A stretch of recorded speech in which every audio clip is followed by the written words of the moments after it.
This is Flowers on the Stage.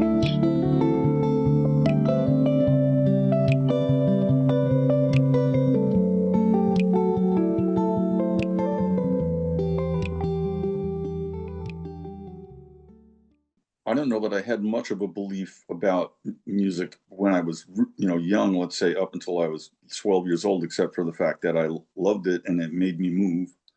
I came up in a really great era of live music, and I was lucky enough to have older brothers that played in bands out on Long Island, where I'm from, Long Island, New York.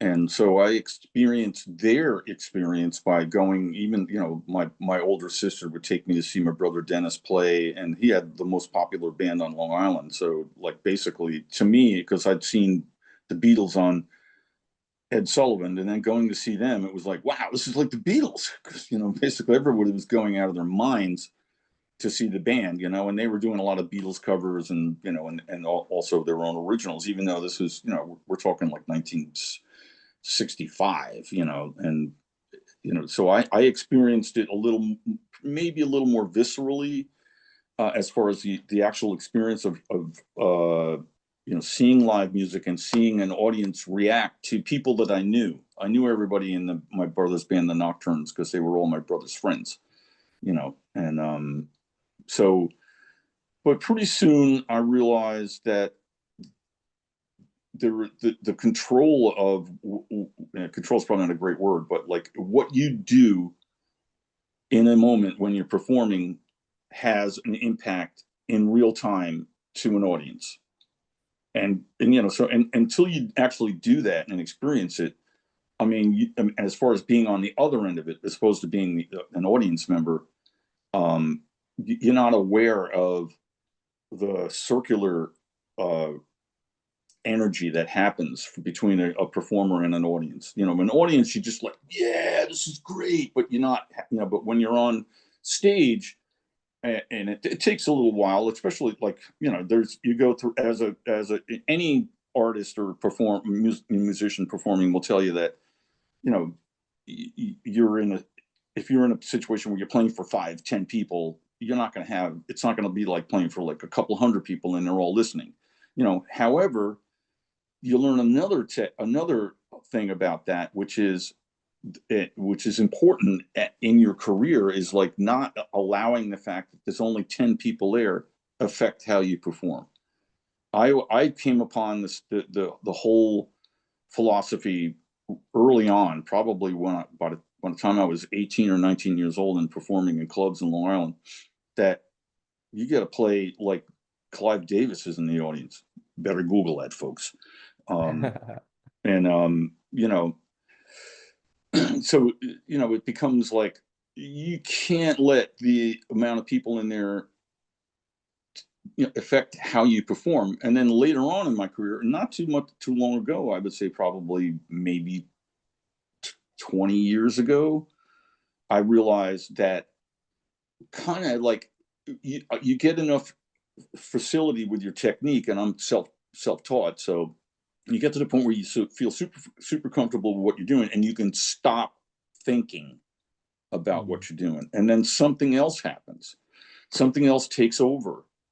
um it's kind of flow theory. All of a sudden you're closing your eyes and something else is coming through you, like almost like you're a medium, or like a a pitcher is pouring water, water being inspiration into you, and you don't necessarily have complete control over it, A, and B, it's not only do you not have control, it's part of it, I swear to this, it's part of it has got nothing to do with you. It's coming through, and it's amplified by the fact you're in a band like Railroad Earth, where everyone is so good that you're, and the music is arranged as such so that the whole thing is kind of like multiple conversations going on at the same time.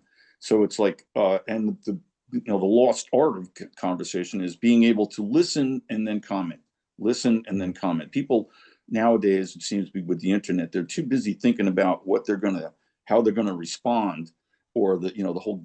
I don't even know how to explain it, but it's the conversation. has changed. That's why I say there's the lost art of conversation. Boy, that was a long answer. I apologize. Hey, at least it's not a lost art. Yeah. No, we're having a conversation now. Yeah. Something that came up in my research was how you played music for the Dalai Lama. And I'd love to hear you kind of explain to me and any listeners like the story behind that. Well, so that's actually is a pretty it's a pretty amazing story, and it's a story that changed my life. I was doing I used to host this open mic at this little club in back in the 90s in New Jersey called Crows, and I did it for about 3 years. But also doing that means you're also running the sound, because it was just me. There was no sound man for those nights. So I'm setting everything up, putting out the microphones, making sure everybody sounds good when they go up, whether it's a single person or a duo, or even I had bands come, have to set up drums, put a couple of mics up for the drums. Everything had to happen like that. So the management realized that, hey, this guy, not only can he host a cool, open mic, but he knows how to do sound. So every once in a while, when their regular sound guy couldn't be there, they called me. And so, and if I was available, I'd go, yeah, I'll go down and do sound, make a little extra money. And so one night, one day I had come home from Philadelphia, which is about an hour and a half drive, and my band played until 1:30 in the morning. So by the time I got home, it was closer to 4.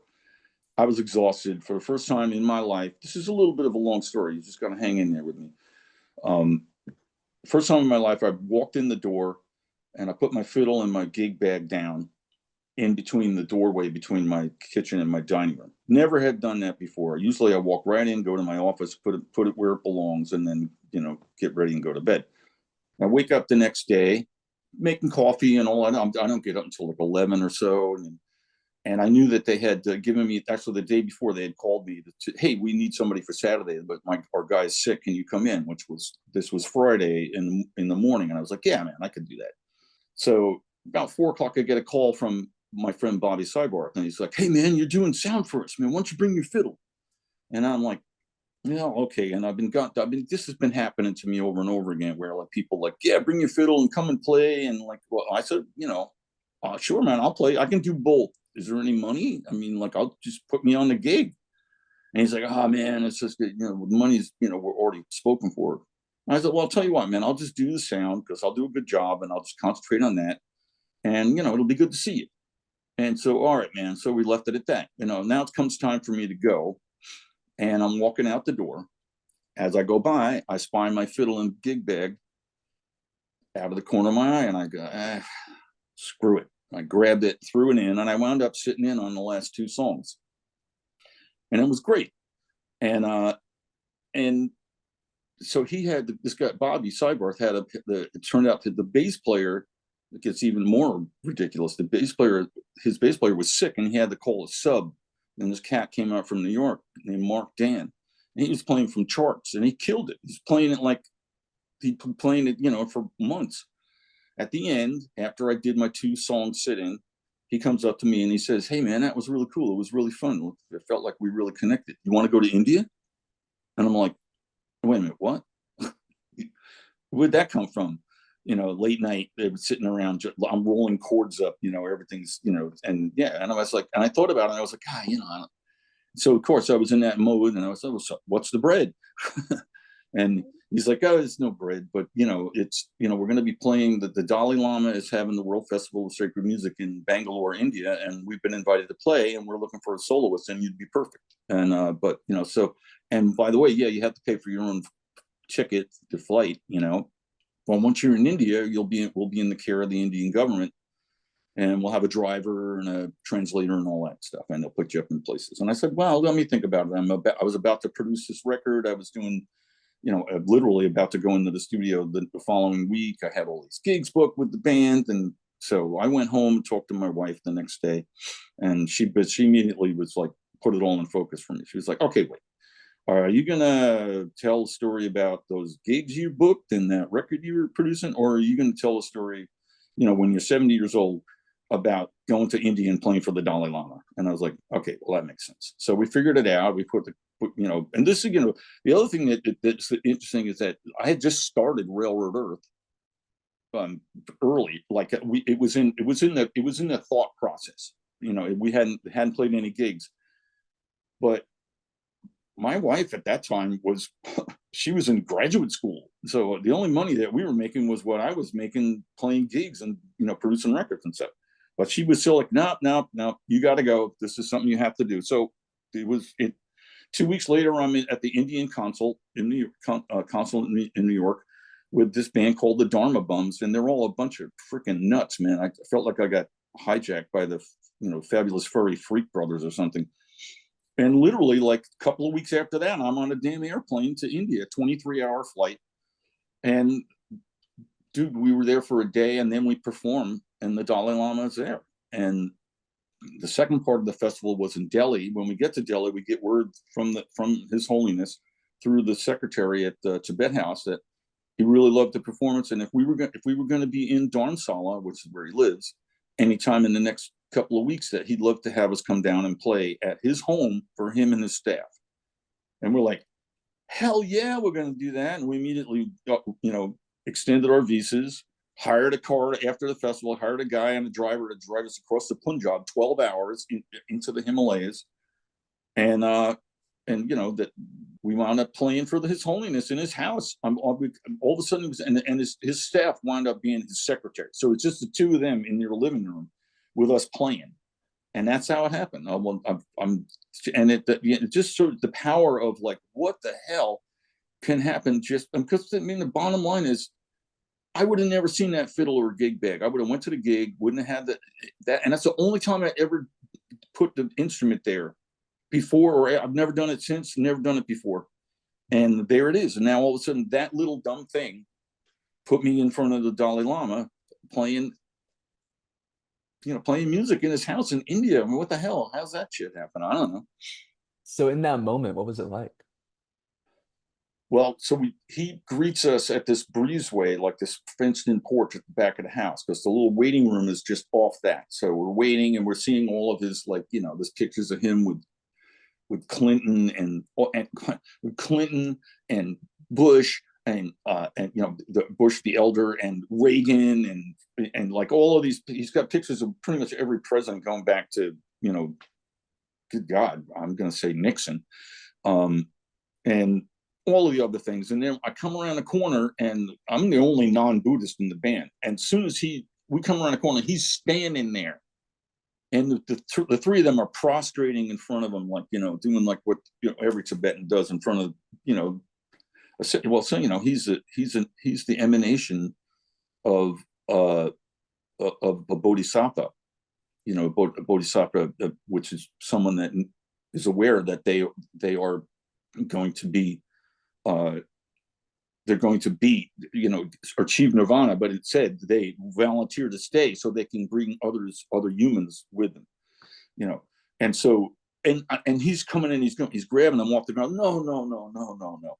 And at the end of our little performance, we played 3 songs for him, and at the end, he launched into this long thing about how he felt the reason why he does these festivals of sacred music is because he firmly believes that if we're going to survive as a species, that music is going to play a large part in the communicative element of music that ties us all together. And he was like, that's why I do this. And I was just kind of blown away. And then we wound up spending like 2.5 or so weeks in Dharamsala, and I was fully immersed in Buddhism, and I became a Buddhist, and I'm still a Buddhist. And that was 24.5 years ago.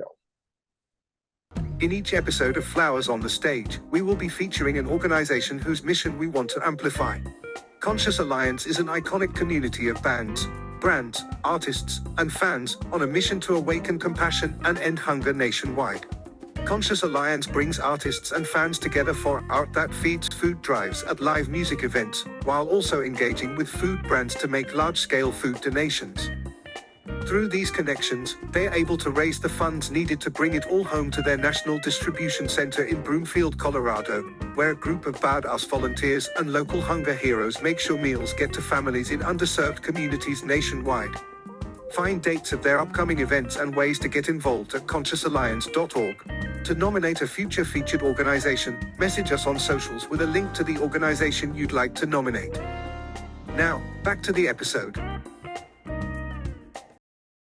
Would you say mindfulness and meditation practices can help someone be a better musician? And if so, how? I never really thought of that because I kind of just do it. But I think that meditation helps everything. It basically calms the mind.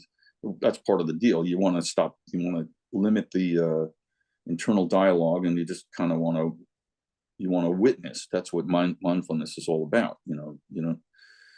So I guess the part of what happens to me when I play, it may have something to do with my meditation and my openness to that kind of energy, because that's kind of what meditation does. It opens you, and you can.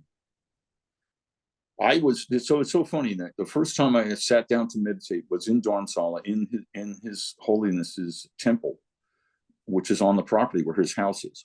And we went over there after our meeting with the Dalai Lama, and we went over, and the three of them just wanted to meditate in the temple, and I just went along for the ride. And one of the fellows in the band, Tad Wise, they're all really good friends, still really great friends of mine. But Tad in particular, he and I write songs together. Some of the songs that I play with, that I sing in Railroad Earth, that Tad and I wrote together. And so he kind of just led me by the hand, and he's like, basically gave me the thumbnail sketch of what, and I immediately fell right into it. And obviously the surroundings, the beautiful temple, man, it's just amazing, all wood, and not like the sort of Tibetan Buddhism and stuff that's further east. It's a little bit more about the bling. There's a lot of gold plated this and everything. But in Tibet, it's mostly painted wood, and it's just beautiful, and like a billion sticks of incense, and not nam chung, the real flowery smelling stuff, the temple incense, which I love, which is more like kind of like from like a woody smell.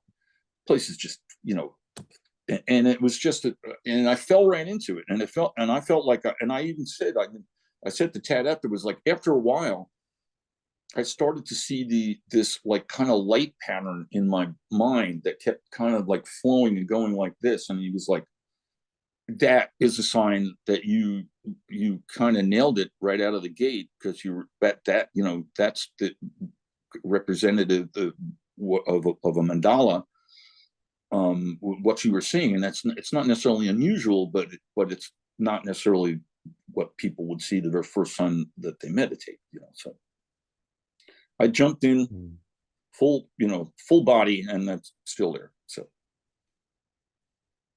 I love it. Did that answer the question? Probably not, because I don't know if meditation really has all that much to do with,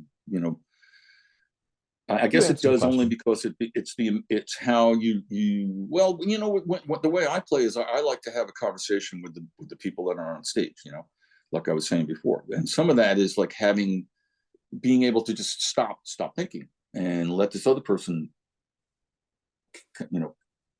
conversate at you, and you conversate back at them. So I guess I think that there is something about meditation that might have led to that being easier anyway. Yeah, right. It's like anything that matters probably requires most, if not all, of your attention. And if one struggles even like stopping that inner dialogue to focus on what's in front of them, it's going to be hard to have a open dialogue with a band on a stage in front of thousands of people, or whatever it might be. Love hearing how you. I believe there is a relationship, now that I think about it. And the thing about stop the inner dialogue. One thing I did have to learn is because it's easy for humans, because of how we experience competition, as humans between other humans, and so it's easy to do things like, oh man, I'm just not doing this right, or feeling some sort of guilt trip that self-imposed guilt trip, because now all of a sudden the inner dialogue has started up again. You're fully writing the script of your life, and like that's not what you're supposed to be doing. You're trying to, like, you just want to witness, you want to let it go. To me, it's like meditation in a way. You take a glass of water and like put some dirt in it and spin it around, you know. And so meditation is like you're just staring at the glass long enough for all of that sediment to fall to the bottom, and then you can see through the glass. But the moment that you start thinking again, the dirt's swirling around again, you know, and then you just got to go, okay, no blame. This is not a competition. Go back to the breath, let the sediment fall. So. I love that. For my next question, hypothetically, like, forget age, okay? Forget how long you've been on this planet and how long you have left.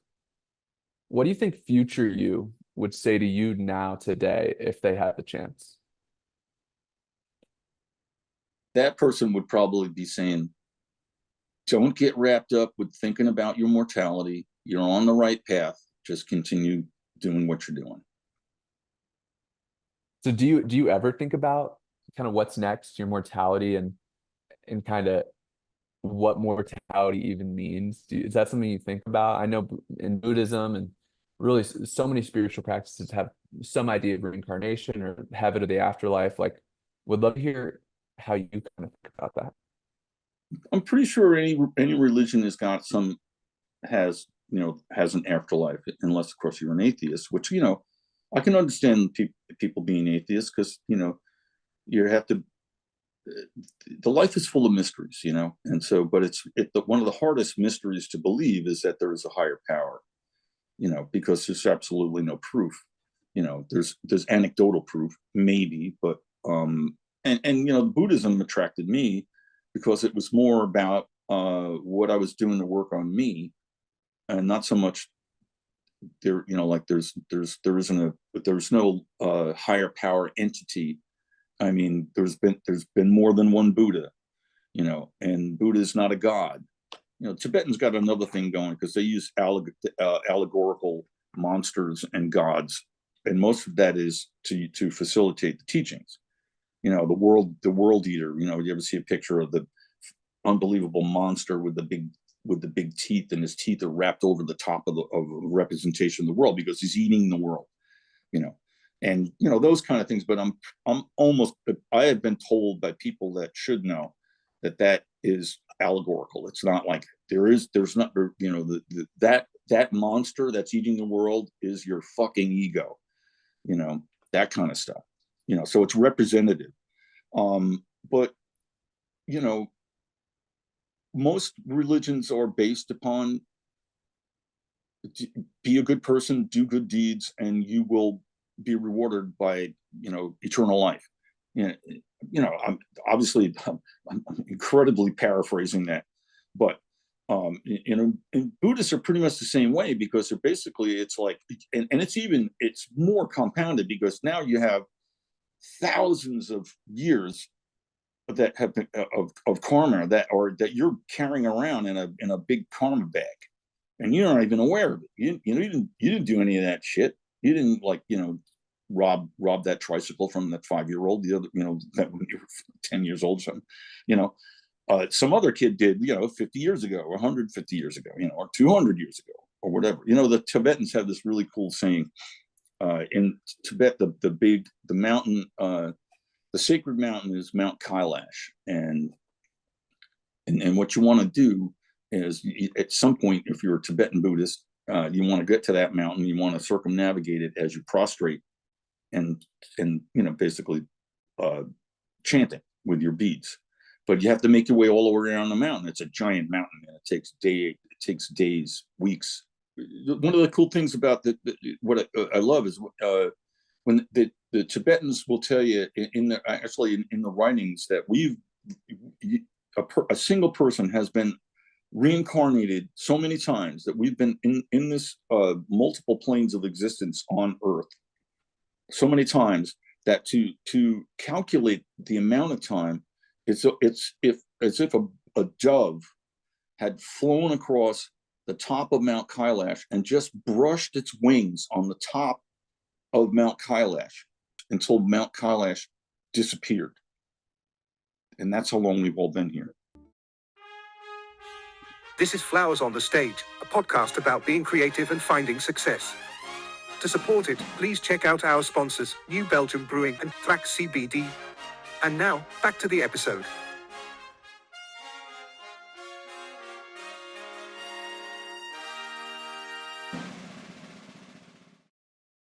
I'd love to hear what advice you can share about collaborating with other artists, songwriting in a group, and just all around when it comes to artistic collaboration. What's most important?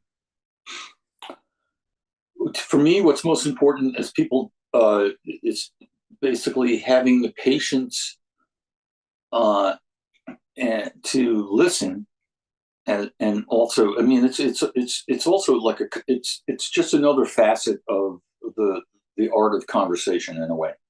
You know, it used to be, I mean, for me, the art of conversation is being able to listen and then comment, and resist the urge to comment right away and talk over someone. So it's a similar thing, listen to what someone's giving you, and then, hey, what about we do this? It's so great you come up with this question now, because I just spent 2 hours of my day doing that very same thing. And it's a funny thing, because the limitations of Zoom and the lag time you get with video to video, because I was doing this on Zoom, it almost forces you to shut the hell up and let someone else talk, and then they eventually get around to like, oh yeah, I have to shut up now, and you get to talk. And so to me, that's the root of collaboration, is being able to listen, and also speak.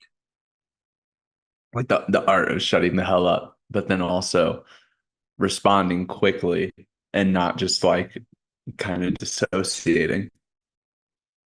Exactly. I joined the band when I was 20 years old, and everybody in the band was like 10 years older than me. And I learned right away, is like, if I'm going to learn something from this, I just need to just listen and be a part of it. And so that's kind of what that's sort of what the collaboration is just being able to, have the patience to listen and absorb what someone's saying and what they're playing, and go like, oh, and that's kind of what playing live is too. And when you're playing live, especially in the jam band world. What's something else that you think is either often overlooked or maybe potentially misunderstood by up and coming musicians, or by maybe the majority of musicians? I don't know about the majority, because that's a huge group of, I mean, I couldn't, but I know a little bit about up and coming musicians, because I kind of I've worked my way into a niche of producing records for young bands, and I actually really enjoy it, and I feel I'm very good at it. And the reason why is because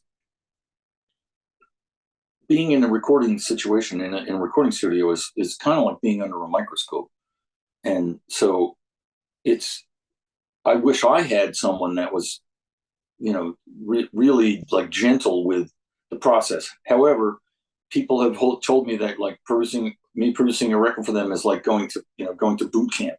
But there's an element of mentorship that goes with having, when I'm working on my 84th album right now.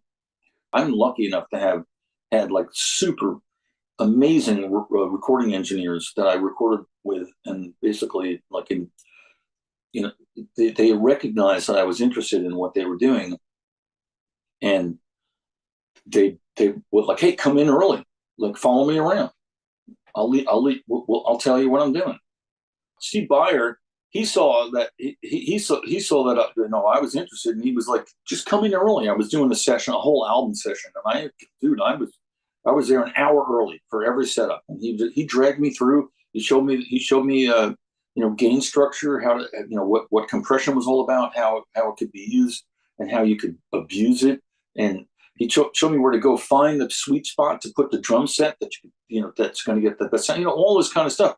And I I didn't know any of that, and he just saw that I was interested, and he pulled me in, and that's kind of what I like to do because I had that, in that situation, and Mhm. so you Makes the know, world go round. and it does, and it leads back to the whole collaboration thing because it's about being patient and listening. You know, 100%. man, I'm just talking too much. I'm sorry. Just tell me to shut up whenever you feel like it. Oh, no, that's how this goes. That's that's how this goes, my friend. Cool, awesome. What advice can you share about living a life where you can look back and, be proud of it? Do good work. Do good work at every time and be kind. Everyone has moments in their lives where their best self are not being presented. So you try to make those as less as possible, and just try to try to be kind, be gentle, but at the same time, don't allow yourself to be taken advantage of, and it's okay to say, hey, fuck off, because every once in a while you got to say fuck off because people are trying to screw you over. Try to. This is not me saying that I'm perfect because I'm so fucking far from perfect that it's not even it's not even on the chart. But try to be, you know what I mean? Strive to be kind and treat people the way you would like to be treated, and keep a sense of wonder. To me, that's like the most important thing. For me, like I'm always like blown away by the craziest things. Like the other day, I'm sitting out in my garden, and all of a sudden, this I didn't even know what the hell it was, but it was a moth that looked like a bee. I can't even remember the name of it, but it was so extraordinary. I looked at it, I was like, how could how could something like that even exist? Because it looked like a bee, but it was like that big, but it was a moth, and it was like this is like because I looked it up, and I don't remember, of course, don't remember what the hell the name of it was, but that to me it's just like keep a sense of wonder, like a childlike wonder, and treat everybody like you would like to be treated, and just try to be as creative as possible if you can. Does that make any I'd sense? love it. I'd love it, Tim. Tim, you are the man. I'm so glad to have had you on here. Thank you so much for taking the time here on the pod, my man. My pleasure, and I'm looking forward to meeting you in person at the Levitt Pavilion. Mm.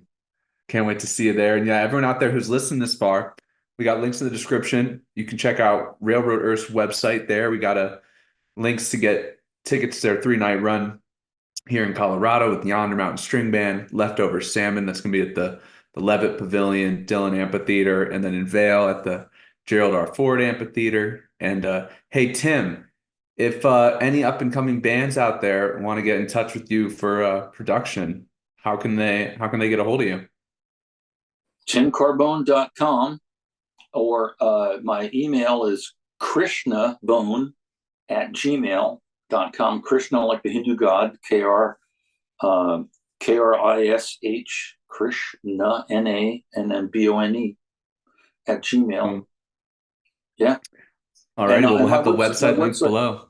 my website also has examples of some of my production work. And I'd just like to say one thing. I'm writing a book, a memoir, Yeah. and that's probably going to be out sometime the next year or middle of the year or something like that. So people should look out for that. I'm having a really great time writing it, and I've also it's helped my memory. All of a sudden, you start like mining it, and next thing you know, all this other stuff starts to come out. So, one of the unexpected pleasures of writing a memoir. That's awesome. Well, man, we'll share it when it's ready. Can't wait to check it out myself. Yeah, buddy. Well, hey, thanks again for taking the time, and yeah, My we'll see you pleasure. soon. You take care, man. Be well.